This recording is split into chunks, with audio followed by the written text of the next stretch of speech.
seen ndaw moo jiite jàngalekat yi kii mooy sëñ Moussa Mbaye mi sëñ Moussa moo nekk si ñaari soxna Soxna Mbacke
non non du ma nelaw mais moom comme moom mooy bay fii te li ma koy jàppale mooy bu jotee comme am na matériel bi ma ñëw encadré nga ba lépp taxaw ñu war a jiw bay ko. yow lan nga jàng lan ngay encadré.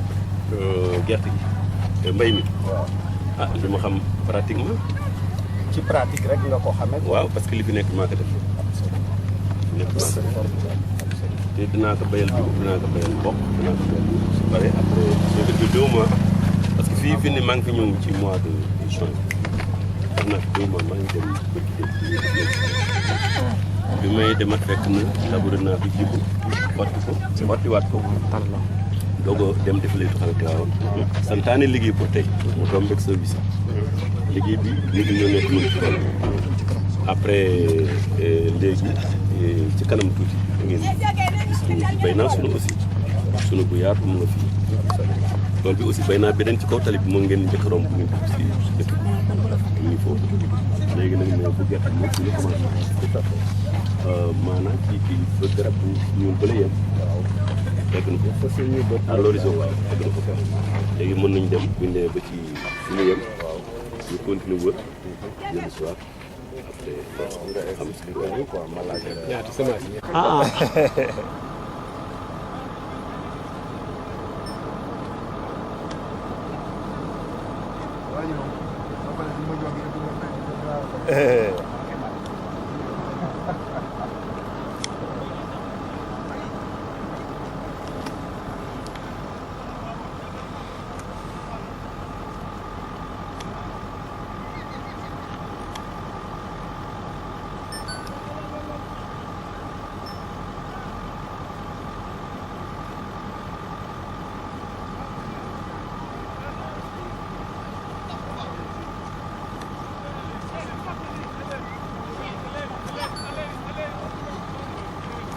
waaye sama yaay Xadi Caam moom ma booleeg Baye Abdou ni ma Ablaye ma ne ko Mbàkke mënu ma jàppal ma ci sëñ bi ma jàpp ci sëñ bi ba tudde ko doom léegi nag sama yaay def mu génn àddina fekk dekkiwul nag dikk ni ma bàyyi sëñ Abdou wala sëñ Abdou ni ma bàyyi dama ko bàyyi parce que naa ko liggéeyal ba mu suul tarbiyee ko rek ba mu suulal waaw loolu rek laa soxla daal murit ñaan gi rek liggéeyal tijaan nga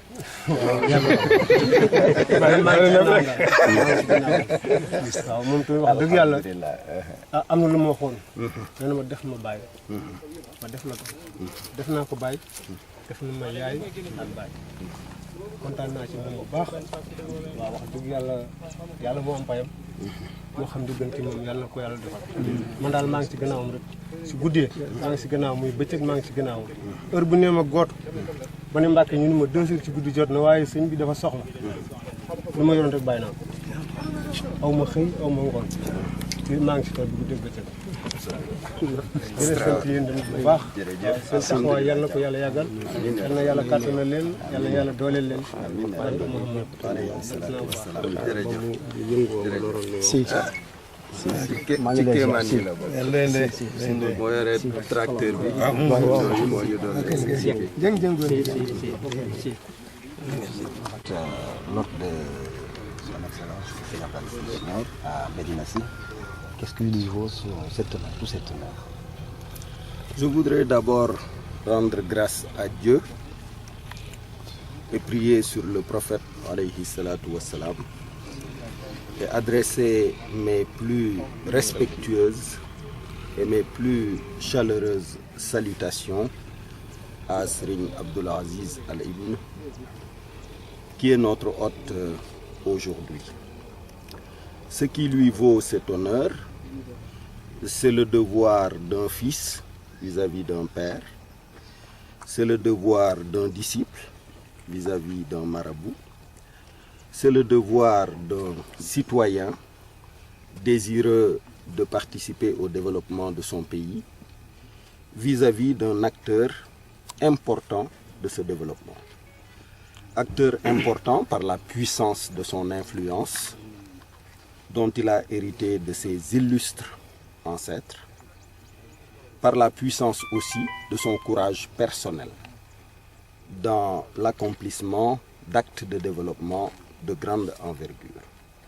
Et le champ que nous sommes venus visiter aujourd'hui fait partie de ces belles œuvres qu'il a réalisées. Parce que figurez-vous que là où nous nous trouvons, le champ a été installé. Ce village qui est presque devenu en lui-même une communauté rurale de plus de 2000 âmes a été fondé en 1965 par Serigne Abdou.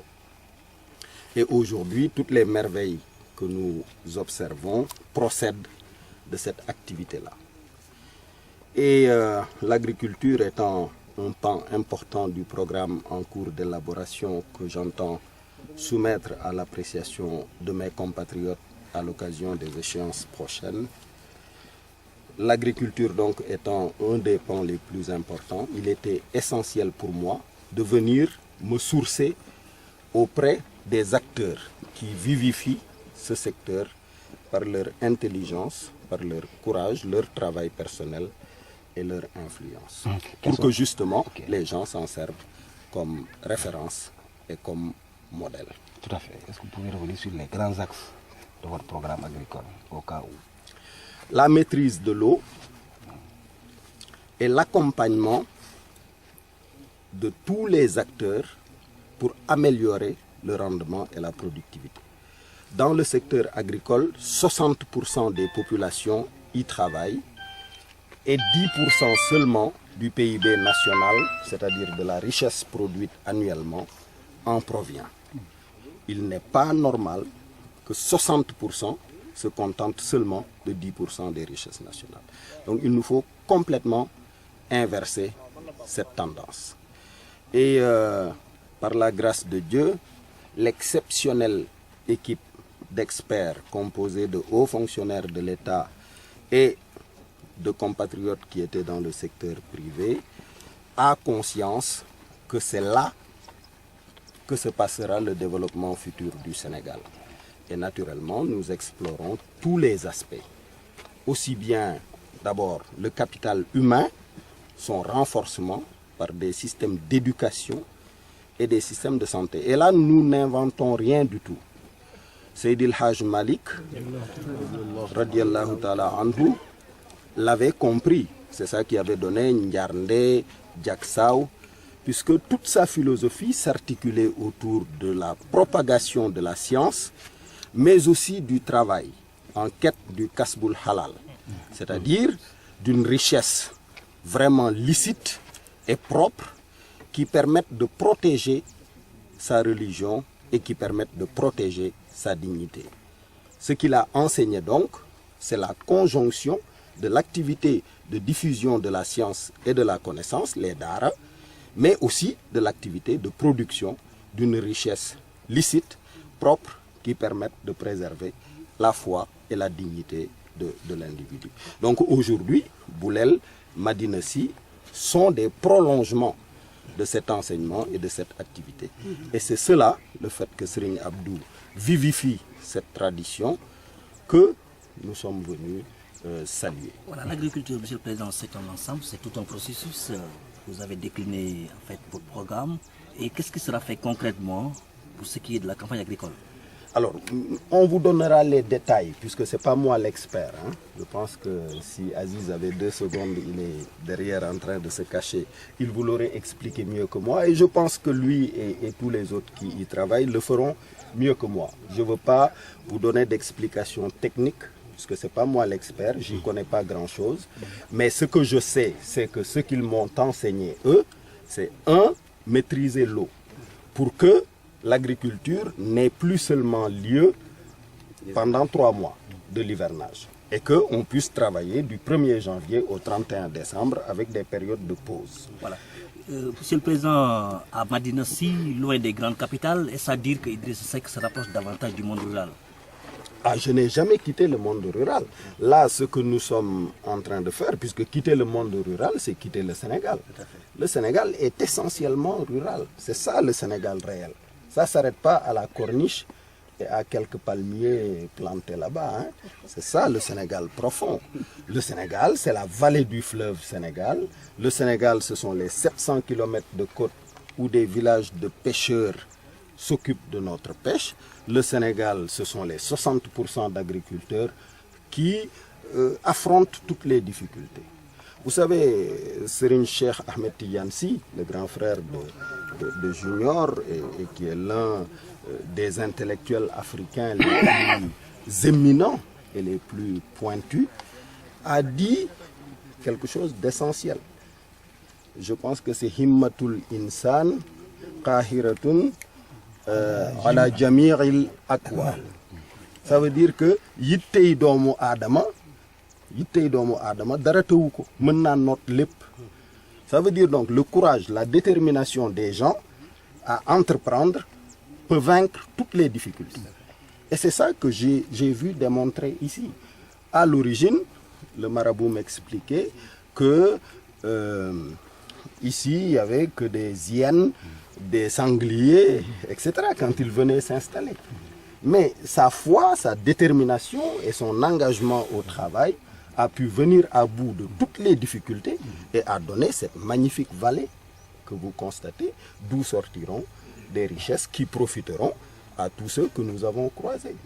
Et regardez ce magnifique symbole que nous venons de constater, un talibé de Serigne Cheikh Mbacké qui est là au service du marabout. Et ça traduit vraiment sa philosophie qu'il m'a expliqué tout à l'heure sur le fait que les tarikhas se rejoignent de toutes les façons, les grands arbres se rencontrent au sommet, hein, et que c'est vraiment la même chose, c'est le même enseignement. Monsieur le Président, je n'ai pas encore compris surtout les grands axes de votre politique agricole. Vous avez parlé tout simplement de maîtrise de l'eau comme axe. Voilà. C'est pour ça que je vous ai dit que je ne voulais pas en parler puisque ce serait long dans le détail, alors que les techniciens pourront le faire mieux que moi. Mais voilà ce que nous disons. Il y a essentiellement 3 grandes zones. Il y a la Casamance, il y a le long du fleuve, la vallée du fleuve, et il y a l'intérieur où nous nous trouvons actuellement. Dans ces zones-là, il y a des zones où les 3 ingrédients utiles sont déjà disponibles. L'eau, la terre et le soleil, en permanence, tout au long de l'année. Nous n'avons pas les intempéries comme la neige, etc., qui gênent comme en Europe. Alors, notre approche, c'est d'abord de commencer par exploiter de façon maximale et optimale toutes les terres où ces 3 ingrédients sont disponibles et où nous allons injecter des ressources humaines de qualité. Donc, un capital humain renforcé. Et le programme que nous avons, c'est une sorte de programme de légionnaires du développement, de véritables soldats du développement, qui sont formés bien nourris, bien soignés, bien formés techniquement,